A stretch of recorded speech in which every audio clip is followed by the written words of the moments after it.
Welcome back to another episode of Salem Pals Go to the Movies. This is another Throwback Thursday review, and today I will be reviewing The Crucible from 1996. And just a fair warning, there's going to be spoilers up ahead, so you've been warned. A Salem resident attempts to frame her ex-lover's wife for being a witch in the middle of the 1692 witchcraft trials. So let's begin with my first pro, the cast of this movie. They do a great job with their characters and really sell it, especially the accent and the way they live. And this shows up due to some of the big names, but others who are not well known at that time still really shine. One such actress that shines was Karen Graves, who portrayed Mary Warren, as well as Rachel Bella, who portrayed Betty Paris. The rest of the cast have more experience or been in movies before, so they understood what needed to be done and they did their job. Next is the idea that this book/play, which was influenced by the real witch trials, but the real story isn't as it was depicted in the movie. But yet the book/play have served for many lessons, such as an allegory to the Red Scare,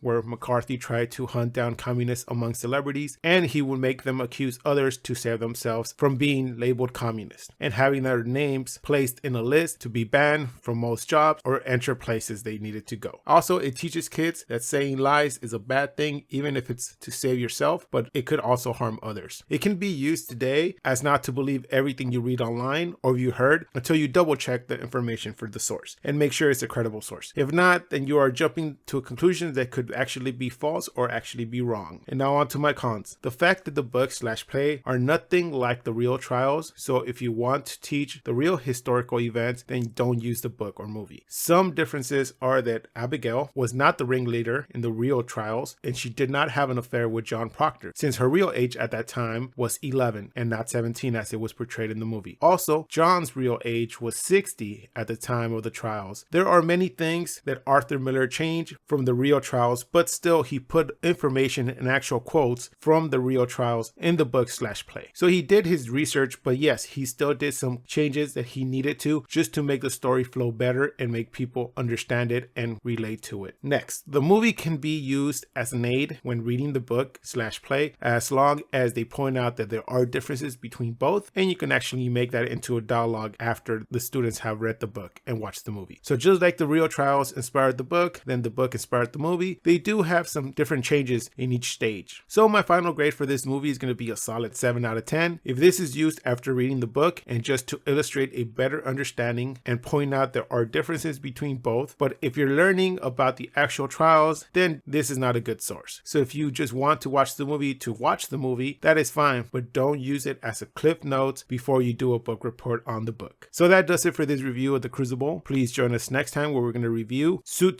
City's cracking down on pachucos, carnal. Don't you read the newspapers? Death awakens, Sleepy Lagoon. Please like, comment, and subscribe. You can find our social media links below. And like always, keep watching movies.